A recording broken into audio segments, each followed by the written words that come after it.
Hello everyone, welcome to Pathfinder Kingmaker. I'm Colonel RPG and I'm very happy to have you here with me as we get ourselves into a battle and get to know Lenzi a little bit. We're gonna get to know her a little bit. This time around, I'm playing already with the 0.2.1 version of the alpha test. Apparently, it was updated. And we're gonna be spilling a few things and using a few traps to prepare. Ooh, there's a key over there. No, it's not. It's a mace. It looks like a key. It is a mace. Yeah, so we're preparing now for an assault here on the inn of Mr. Oleg. And we're gonna go around a little bit because there's potatoes back here, and who doesn't want some potatoes? And there's also towers. Towers all over the place. This one doesn't allow us to do anything, but that one over there allowed us to have a little bit of tar over there. And that tar is gonna be set on fire by Mr. Oleg. Balkan is not doing anything as per usual. He doesn't want to join us. We have a pit of fire. That thing I believe is for clay making, or could be for charcoal, but it probably isn't for charcoal, because charcoal is made in a different manner to clay. Can be done in the same way. I should note. Let's use the traps over there. I should note about something that we saw last episode, and that oh, look at this. This is just information. The old well has been renovated and cleaned. It has a new roof. Yes, it does. So last episode we messed around a little bit with the formations. I want to let you know about something I found out. Look at that. So I right click here, and it's tricky to align people, right? Well, if you press shift while you're aligning, they snap to a grid. Fantastic. Control and alt don't do anything, but shift does, and that is really good. Look at that. Just look at that. The beauty. Just look at that. Isn't it good? It also seems to be snapping to a different grid each time around, which might be dependent on the characters. Not really sure. But anyway, there's the traps. There's the tar. Let's have a chat with Oleg and tell him we're ready. "Fear not," says Valerie. "I'll stand between you and this scum. You're under my protection." Amiri flexes his shoulders. "Finally a fight. Was bored with all that talking." Well, these aren't the heroics I was hoping to write about, but I guess even the greatest heroes had to start somewhere, says Lenzi. "I see you're not easily cowed," says Oleg. "I beg you, be careful, and please don't let Oleg do anything too risky," says his wife. "Svetlana, go hide inside. We're going to go meet our guests." Well, not a very welcoming meeting of the guests, because they do come to attack us. Here they are. "Kobolds in real life, what is this?" "I'll rip your heads off," they say. Yeah, they seem to be pretty upset with this whole affair. I would be pretty upset myself. So we leveled up last episode, but we don't have too many abilities here. Oh, she does. She's gonna start casting some interesting things.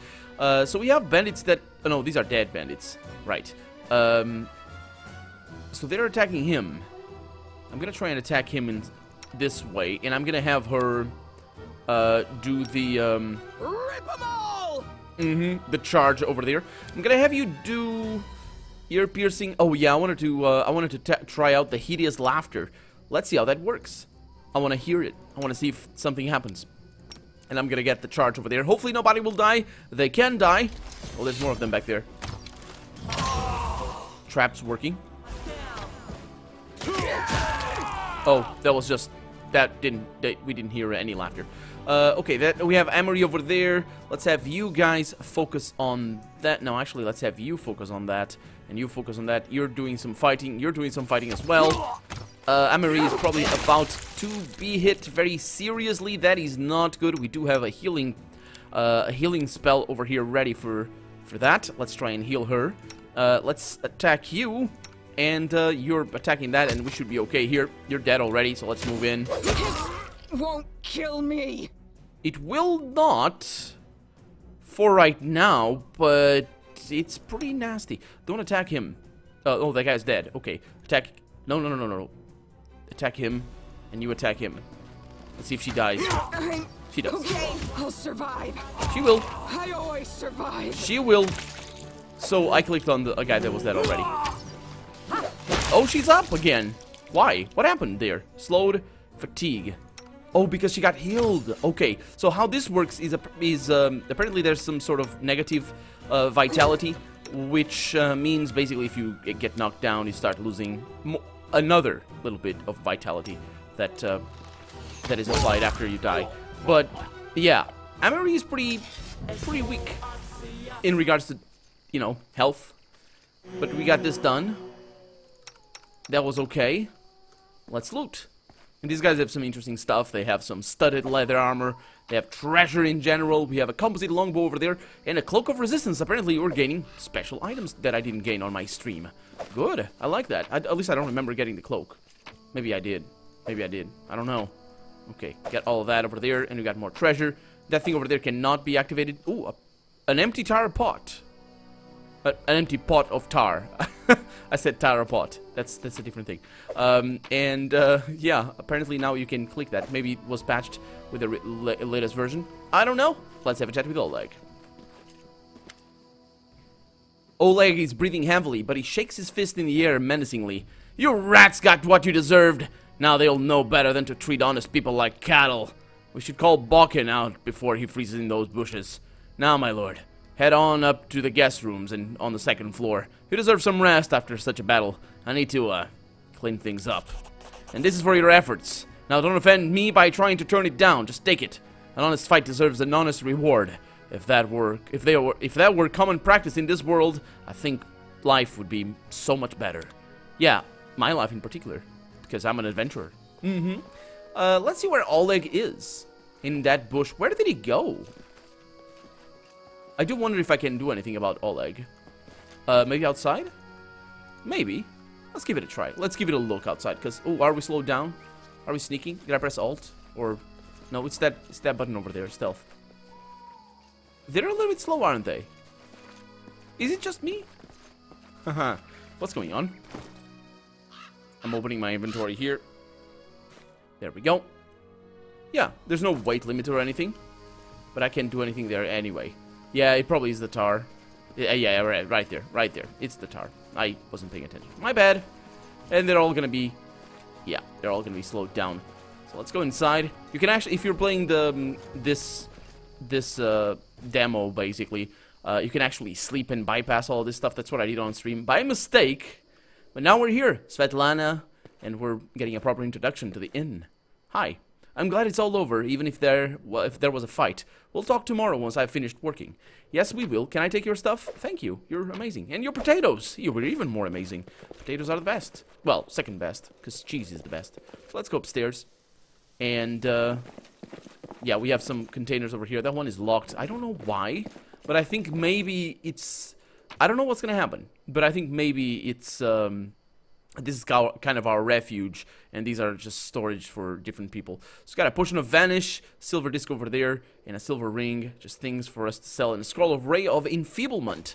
Let's have a nap. Let's first save the game just in case, and let's have a nap. You wake up from a nasty dream that almost tortured you all night long. In it, you saw a wall of unnaturally thick fog that surrounded you, slowly moving closer and closer. A quick look out the window and you find out that the fog was not a figment of your imagination, not a dream. And then, the half-transparent outline of a beautiful nymph appears before you. Even in this ghostly form, it's clear that she's exhausted. Her shoulders are slouched and her large eyes burn with her pale face. Hear me, please. Hear me. Can you hear me? Please. Her voice is barely more than a whisper as she reaches towards you. It seems that only you can see or hear the nymph. Also because probably there's nobody else in this room. No, there are somebody else. There we go. Somebody. That didn't happen on my first try, I'm pretty sure. Who are you? Who am I? Just the tear shed by the land itself. The bitter sigh of nature. I am a nymph, the guardian of this area. A defeated guardian. Call me the blooming guardian if you wish. What do you want from me? Aid. Salvation. We have a common enemy, and long have I searched for someone who can defeat him. The one you call the Stag Lord. As a storm strikes ruthlessly with gusts and lightning, the Stag Lord wreaks havoc with the swords of his servants. And not just in the world of people. The lands also suffer from the evil he brings. The forests and my flowers suffocate in this fog. Soon, even I will vanish as the last ray of light fades at dusk. But the fog just appeared today. So she's already... So the Stag Lord is responsible for the fog? Yes, It hides his fortress, as well as his dark deeds. But while responsible, he did not create this affliction. It is the work of a powerful druid, who has betrayed even himself. I know not why the powers did not leave this renegade, but even I was unable to defeat him. Okay, how can I help you? This fog, it enshrouds, entangles, and suffocates. If only I could learn how it was created, but my powers wane. I have barely the strength to call out to you. All I know for certain is that somewhere in this forest lies an old house, and it echoes with the remnants of a strange power. The Stag Lord and his druids were there. The fog hides this place from me, but I can point you to the bandits' camp near the Thorn Ford. Make them tell you where this place is. Go there and listen to the echo. Catch the whispers and search for anything that can tell you how the fog was created. Once the fog clears, nature will breathe again, and you will be able to easily find your way to the fortress of our mutual enemy. So we now know where the Thorn Ford is. Can I right-click? I can't right-click now, but there we go. All right, I understand. Farewell. I don't believe in fate, stranger, but our meeting seems more than a coincidence. And the nymph's whisper fades as she disappears. Well, was that a dream? Was it not? Well, I don't think so, because our journal update is still here. That's the Stolen Lands set off the Thorn. There it is. Most evil rival. Somewhere in the Stolen Lands, a gnome sorcerer Tartusio is wandering, the rival of our leader for the Baron's coronet. He is cunning, dangerous, and definitely preparing some nastiness for us. This way or another, we must defeat him. And this is, of course, written by Lenzi, as is all of the journal. We need to find Tartusio. Both our daring Eruliel and the insidious sorcerer Tartusio received from Jamandi Aldori a special task and a chance to get their own barony, but only one of them will be able to achieve the desired goal. Isn't it time to find out what our rival is busy with? Yeah, it is. Actually, I don't know where just somewhere. I'm gonna find that guy. And of course, now we are setting off to our first big adventure. What a mess. As we were resting at the trading post, our leader suddenly gazed into vacant space, moving his lips as if talking to someone, and then said he knows where the bandits who attacked the trading post were camping. We will never find the Stag Lord's fortress if the ominous fog that covers everything around us, or in the ominous fog. But if we track down the gang, we will be able to follow their trail. Off we go. Yeah, let's get to learn Lenzi. Lenzi, I went through her dialogue in my stream, and I really enjoyed her dialogue. She being the fact, I mean, she's sort of the main character, sort of not, but it does make her very important, and I'm very glad that she's written the way she is. A halfling girl with towsy hair, wearing a dusty traveler outfit, is chewing the tip of her quill. Just a moment. How should I put this? Oh, that's it. She scribbles something quickly in her notebook, scrawled with verses, raises her eyes, and gives you a bright smile. Hi! Tell me about yourself, Lenzi. Oh, what do you want to know? Where are you from? From around. I was actually born in Galt, in such a tiny village that it's not even on the maps. If it weren't for my teacher, I would still live there, milking turnips, weeding goats, swilling homebrew, having babies, and using books as kindling. Who was your teacher? He's a real saint. He was once an important person at the Church of Shellin in the capital, but confronted the authorities and went on a self-imposed exile to the tiniest, most godforsaken village without a priest he could find. That's the one I was born in. He wanted to open a school, but the villagers would not let him. Like, you can heal us all right, but yeah, don't put any ideas into children's head. Don't distract them from work. But I did go to him, and on the sly, he taught me how to read, how to write. He would give me books. I haven't seen him since I ran away from home. I hope he's alright. I ask Shellin every day to give him a long life. And new students. How did you become a bard? When I realized that nothing waited for me at the home, besides radish patches, I decided to run away. A traveling book peddler happened to come across our village. Well, you know, I stuck to her like a burr and wouldn't let go until she agreed to take me as an apprentice. Together we traveled everywhere. To Brevoy, and Taldor, and even Ustalav. And then I found out about the Academy of Grand Arts in Pitax. And thought, well, I love reading stories, so I can learn to write them too. So I enrolled there. On my first try, they even gave me a scholarship. Then expelled me though. but it's fine. They taught me the important things, and now, Shell and Grant, I'll manage on my own. At first that peddler did not know how to dispose of me, and then when I told her I was staying in Pitax, she even shed a tear. I wonder where she is now. So you worship Shellen? Yes, I don't want to offend the other gods, but she's the most important of them all. All the other gods guard the world as it is, and only the eternal Rose, the goddess of beauty, calls us to the world as it is supposed to be. Oh. So why do you dress so slovenly? Lenzi waves her hands carelessly. Oh, forget it. I'm not wasting money on clothes. I would buy books instead. In 100 years, when people are reading my works, they're not going to ask whether the author will had holes in her sleeves. Yeah, that's a good point. Very good point. So you come from Pitax, right? Tell me about it. Oh, I love Pitax, even though they kicked me out of there. A joyful place. Really? What's life like there? Well, actually, Pitax has always been one huge nest of thieves. Bandits, river pirates, smugglers, dealers of stolen goods, card sharpers.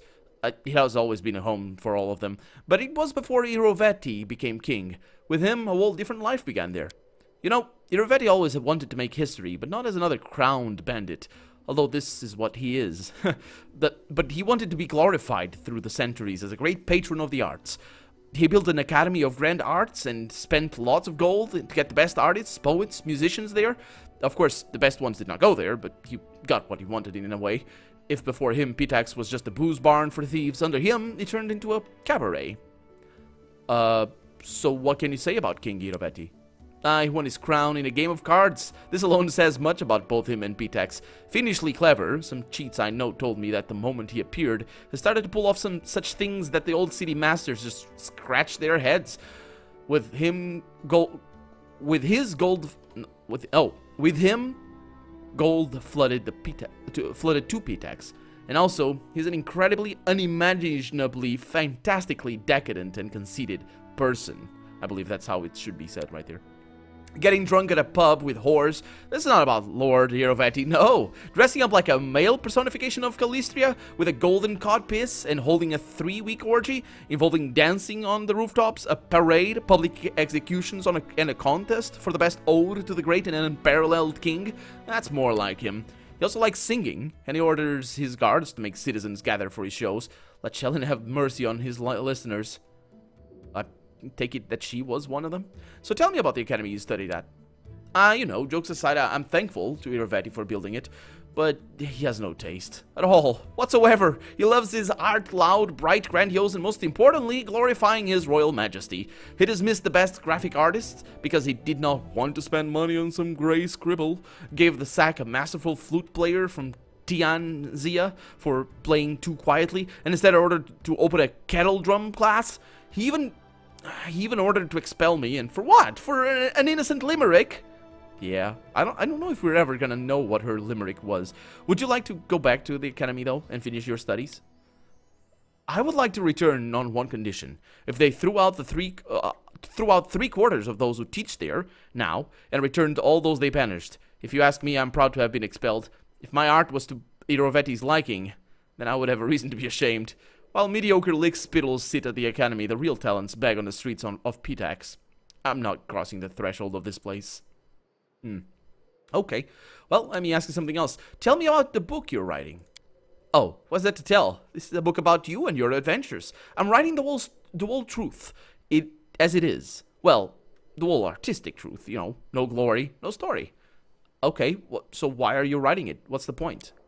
When I was at the academy, Eobaldi, insightful, started his literature course with asking, what is a human being? And he answered, a human is a storytelling animal. Our world does not consist of things, all these woods, seas, cities. It consists of stories we tell ourselves and each other about those things. Just think about it. Centuries will pass, there will be no me, no you, no subject of yours, but you and I will still live in people's memories and have impact on their deeds, thanks to this very book.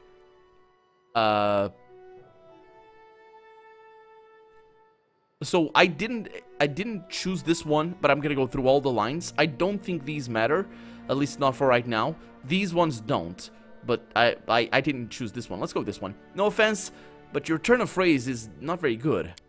Truth doesn't hurt me. Who do you think is my most severe critic? Myself. This is my first book. I have yet to learn and learn. But don't you worry, I will do justice to your feats. And if I put my foot in my mouth, we can have a second edition. Revised and corrected. Yeah, but it's full of inconsistencies. Well, yeah, I admit it. Sometimes one has to sacrifice details for the sake of a dramatic effect. This is called imaginative truth. I write about everything as if I have seen it with my own eyes, even if that's an adventure I was not part of. But I always closely question everyone who was with you at the moment. Think of it as a generalized picture. In the end, you are the hero of this book, and I am just a storyteller. Okay, so what kind of character am I? In the books, everything is simple. These are the heroes, and those are the villains. Of course, in life, it's completely different. You have to make difficult decisions, and I do not always agree with you, but this makes you complicated, multifaceted character. A complicated, multifaceted character. Sometimes you follow the set rules, sometimes you make your own. Your actions are hard to predict. The more interesting it will be to read about them. Okay, so I can tell you that this did change on based on my previous character that I streamed before, because I was playing a lawful good paladin, and this time around we're playing a true neutral ranger, and this sounds a little bit more in regards to our alignment than anything else. So I did wonder, because she had a relatively generic answer to my previous character. She said something along the lines of, oh, your spirit will guide us, and you know always what the best decision is, and all that sort of stuff. And it sounded a little bit like a normal, traditional hero. But that's because lawful good is the boring playthrough. I do enjoy sometimes playing with it. It's not, I mean, it's not that I'm above it or anything, but it is the sort of, you know, it's lawful good. You know what I mean? So I do wonder what she would say if I were chaotic neutral, because that's the real complicated character right there. So are you right with me reading your work in progress?